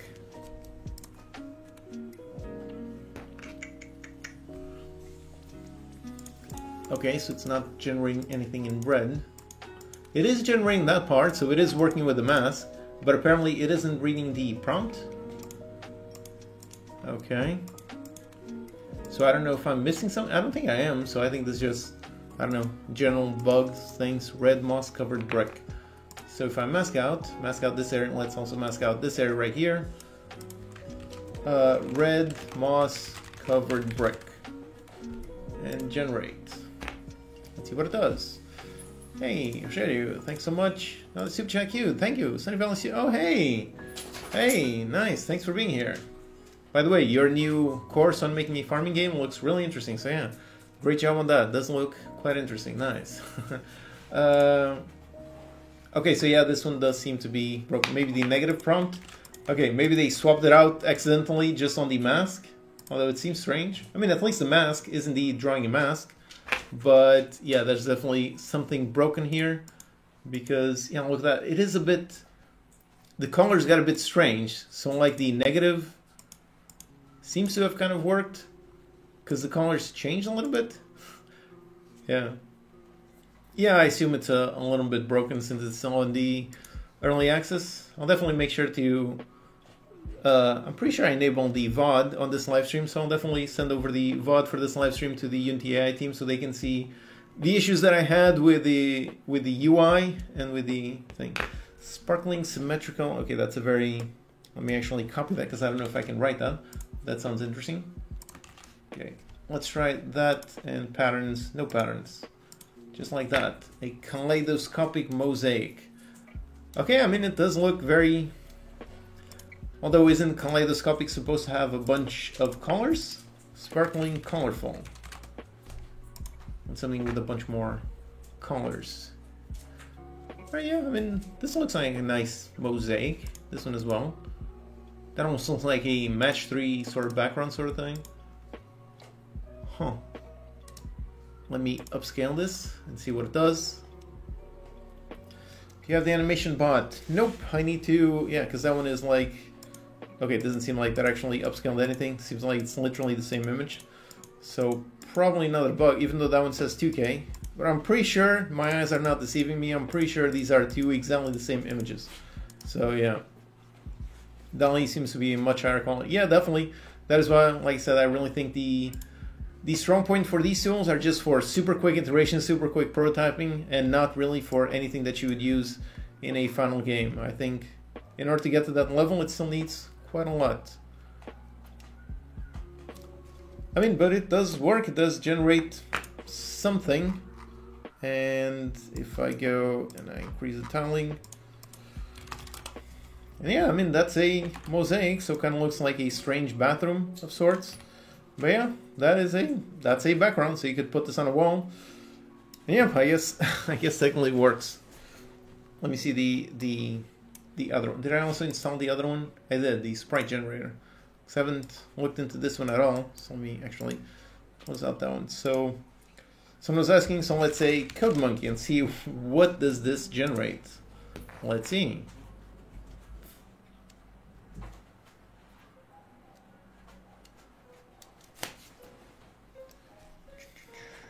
Remove background. This is the one part that I think is inappropriate.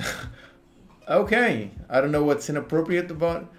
Okay, that is definitely that's definitely very rough, but yeah. Oh boy, that's funny. What is inappropriate about a CodeMonkey? Oh wow, yeah, this definitely did not go well. Yeah, I guess the sprite tool needs to be for more things that you can probably imagine, because yeah, that definitely does not look like any. I mean, that looks like a monkey. I have no idea why code apparently means a pink shirt. I'm not sure. And apparently CodeMonkey leads you a lot of inappropriate content. Okay, all right. But yeah, I mean, these are monkeys, so if I wanted a monkey sprite, I guess that would work. So if I just write code, what is it going to generate? What is secret project? All right, yeah, I want to do that before I go. So yeah, how is code inappropriate? And what is this? I don't know. I mean, the one they did on the live stream, so a chicken T-Rex. Let's see what that generates. Pink shirt, just invalid shader. Oh, hey, hiya, how's it going? Yeah, I assume so. I mean, apparently it reads code and it thought shader error. I don't know. Okay, so those are chickens, although don't really look like much of a T-Rex. I mean, this one looks sort of. The beak looks right in pixel art. I don't think this does pixel art.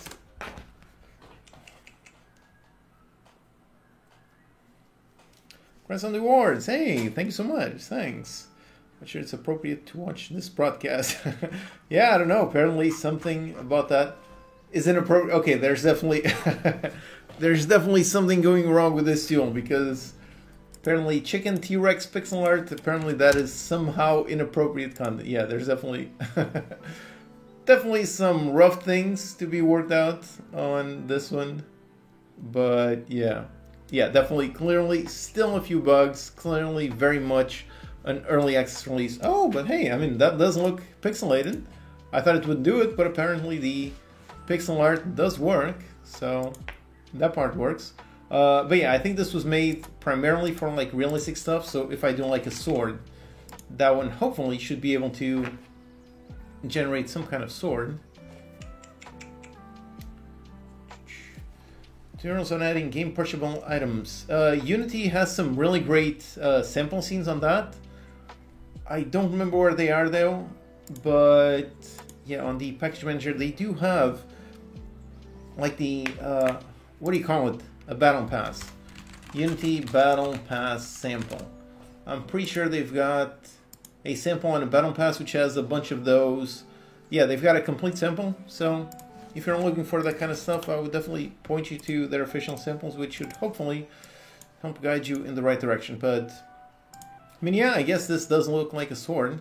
So then what would I generation data? No. Oh yeah, I would do an export sword.png, and where's my project? Where's my project? And yep, over here. I mean, this is indeed a sword sprite. I mean, I think the best thing about this tool is the removal of the background. That is something that usually has to be done very manually in all of the other AI generators. So like I said, I really think this tool is really good for the prototyping stage. Like, you need a sword, there you go, super basic sword. You would probably end up replacing it with something else. But yeah, for something that you generate very quickly, Yep, this is definitely a sword. But yeah, definitely a lot of, I don't know what is inappropriate about the prompts that I use, but apparently the AI tool did not like that. Try a tree. Yeah, let's do a tree and see if it does a stylized tree or a realistic tree. And then try out like a character or a character body part, something like that. Yeah, I mean that's a tree. Like this one looks pretty interesting. I mean it's got the floor, whether you want it or not, but yeah, works better for things that are easy to find. Yeah, I guess that's it. Which is kind of interesting because in theory, like the goal of generative AI is generating things that are completely random. Those are usually the examples they give, but yeah, I guess this tool would be better for things that are more normal rather than something that is very unique, very different. But yeah, and if I write a character, what is it gonna do? I'm playing around with this and I have no idea the points. Okay, apparently I just spent 1,000 points. I don't know, yeah. The points, that is going to be another thing that is quite a bit tricky, but hopefully they improve that over time. Okay, yeah, these definitely look quite rough. Say if you want to draw a tree or a sword, that seems to work good, like a coin. So like for basic things that basic things that most games use, it's probably going to be pretty good at, but anything more, yeah, Keratin might need more details given. Yeah, definitely. Okay, these are actually some very rough coins. I definitely would expect it to generate some like a super basic gold coin. So yeah, these are definitely quite a little bit rough. We can use this asset on Steam. Technically, yes, because they said that they own all of their inputs. So technically that does mean that you should own the outputs for all this. So technically that should not have issues, although nobody ever knows what Steam is actually going to do. So that is quite tricky. But yeah, I mean, this is a coin. So if I were to create a 2D object, oh, did I not install the sprite package? I didn't. So let me just make a 2D image instead. 2D image with a coin and put a coin. And yeah, there you go. I mean, that's a coin. So yeah, where's my canvas? Oh, it's on the corner there. All right, yeah. But yeah, so technically, oh crap. So technically that is indeed a coin. Okay, sure. But yeah, definitely the tool still needs quite a bit of work. Definitely very early access. So yeah, but I'm curious to see how this improves over time with more training, with more feedback from people. It should hopefully be quite interesting. Question about multiplayer. Using Unity username and password, so how can I make players search for each other? You can't by default, meaning I don't think Unity has a built-in tool for finding things. I mean, you can use the lobby and you can make a public lobby and then automatically find the lobby. Hey, dice, that's a fun one. You can use the lobby service, but by default, you need some kind of server, some kind of thing that has data of all of the players that have signed in. So I don't think Unity has any built-in thing for that, of knowing which users are online and what time. So yeah, you pretty much need to do something where kind of like have a general game lobby. Like as soon as the player starts playing, you send some data to a server that says, okay, this player is now starting to play, then show that on the list of things. But at the same time, you should probably do, I would probably just use lobby. So for that use case, if you haven't seen it, my tutorial on lobby is pretty nice. Not that one. It's pretty good, so I would probably use lobby for that use case. Okay, dice. Again, yeah, pretty much all of these are all very, very rough, but technically that is a dice. I mean, obviously the dots are very strange. This one looks very odd, but yeah, technically for a quick prototype, that would definitely be passable as a dice. So yeah. This looks unusable. Yeah, right now it is definitely very rough. But yeah. Curious to see how this tool improves over time. Yeah. Okay, what was I doing? Right, so my super secret project, which is, yeah, the, so basically the secret project is this, the question of the day. So basically this is, if you've been following the channel for quite a while, you've probably seen me post a bunch of questions every once in a while on the Unity community tab, on the YouTube community tab. And yeah, so basically what I finally managed to do is, after a long time, I finally managed to work on this, which is basically making an automated system. So I wrote a bunch of questions, and every 3 days I've got an automated thing that posts the questions. For example, this question: what is the significance of January 1st, 1970? So is it the Skyrim release date on the Magnavox Odyssey? Which, by the way, cool tip. I think that was the very first console thing. So yeah. Or is it the start of Unix time? In this case, yep, I'm pretty sure that one is the start of Unix time. And if that is correct, that's a nice green.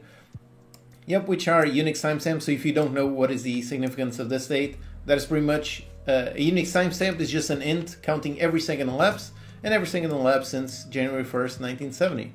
So Unix timestamps are super useful. So basically the secret feature is I've automated the process of making a bunch of questions. Then I also have it to make automated emails. So if you want, you just get some nice fun questions in your inbox.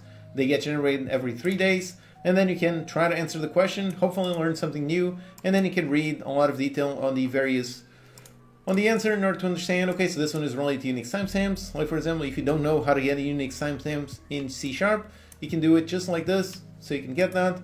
I've got a bunch of related videos where I used all kinds of timing logic, all kinds of things. So yeah, basically you're telling me Skyrim was not released in 1970. No, probably not. If they did, that would definitely be the work of a time traveler. But yeah, so I've got a video going more over in detail on this. And basically for this system, the one thing that I still need is I still need to edit a ton of the questions. So I think I've done up until 25. And for the other ones, I've got pretty much just an idea. So basically this is my backend for writing the questions. So I write a fun question like this one and create a new script. Do you always have to extend mono behavior? Then the options, yes, no, or only if you want to use that as a component. And the answer is obviously C. So you only need mono behavior if you want to use it as a game object component.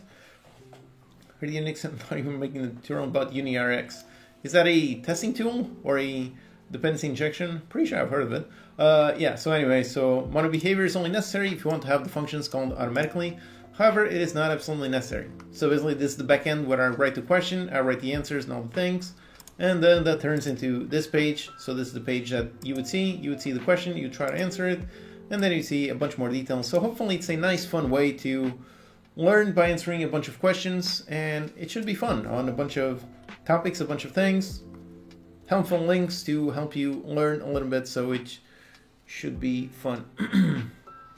What software you use for your website?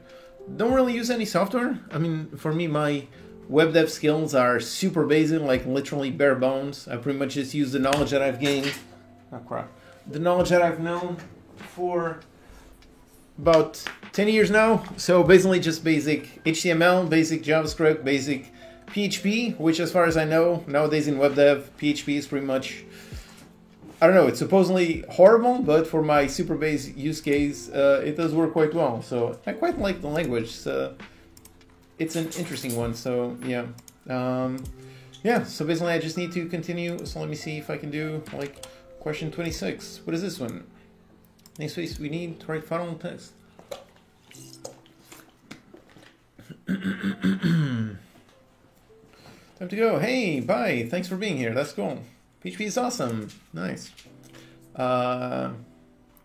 Okay, so yeah, so basically I've written 25 questions and a bunch of things. So yeah, I'm going to need to kind of write all of these. So I've got a bunch of draft questions. So I've got the question, got the answers, but then the answer is really simple. So I've got about 70 of them written. So I've still got about 50 of them to really flesh out, make something a bit more interesting. So hopefully this should be a fun way to learn, answer a bunch of questions every few days. And yeah, this is something that I've wanted to do for quite a long time, because I do think that it's a fun way to learn, an easy way to learn. Integrate with GPT for automatic question generation. Probably because I don't think I trust it enough to know that it's accurate. So I definitely want to do them manually based on my own knowledge.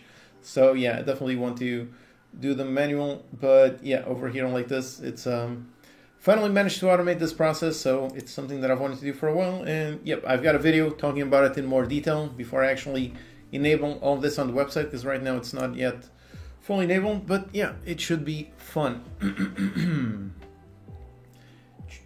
What advice would you give to someone who wants to make games on their own? Meaning, how can one learn a lot of things in this field so one can improve?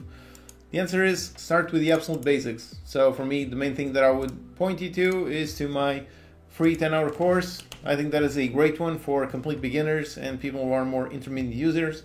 So I'll definitely encourage you to start from there and basically just remember that it takes time and focus on actual learning things. So slowly learn the basics, learn bit by bit, and over time you will gain quite a lot of knowledge.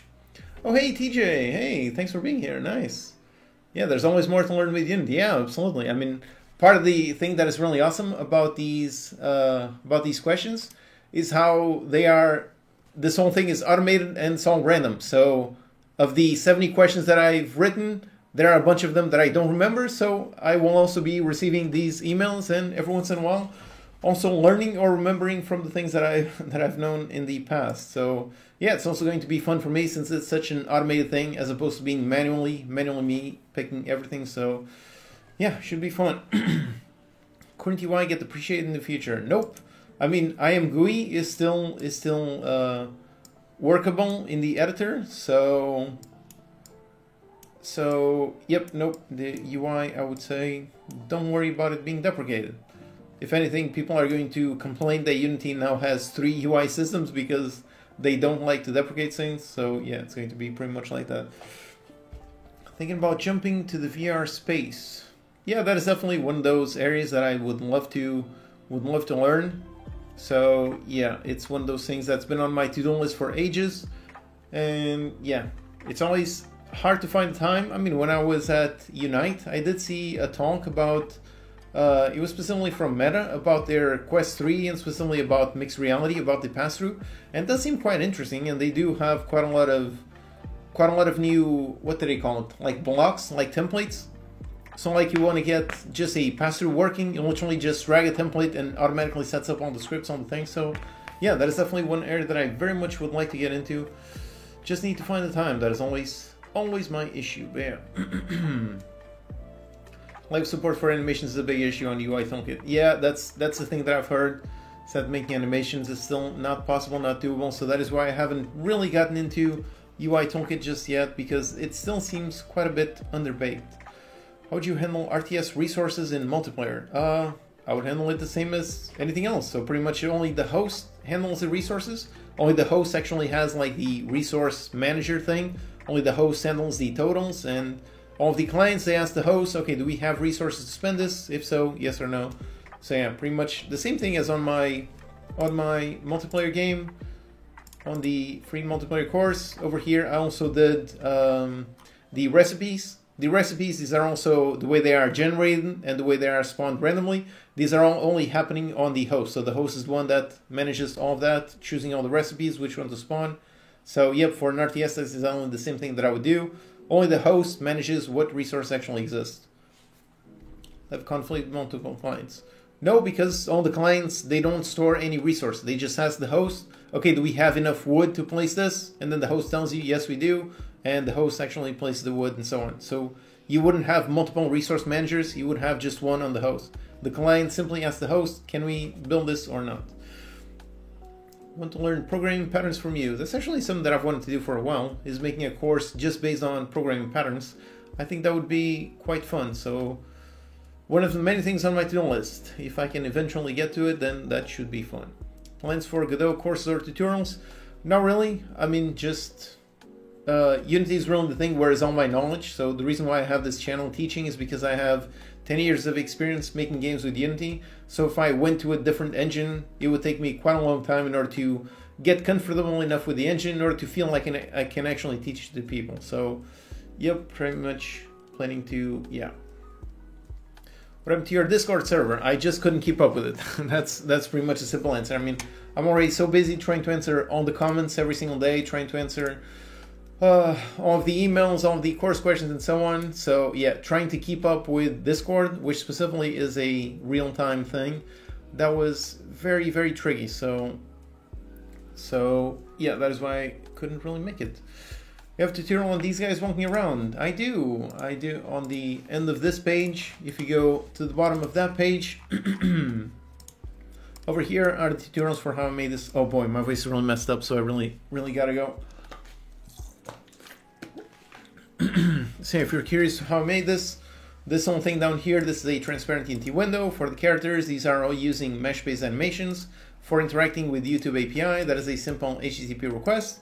And for the characters, how they are randomly generated, these are the exact same code that I use in my game, Battle Royale Tycoon. So yep, if you want to learn how I made this, that is pretty much it. Okay, game programming patterns. Yeah, I've heard great things about that book. I really need to get it.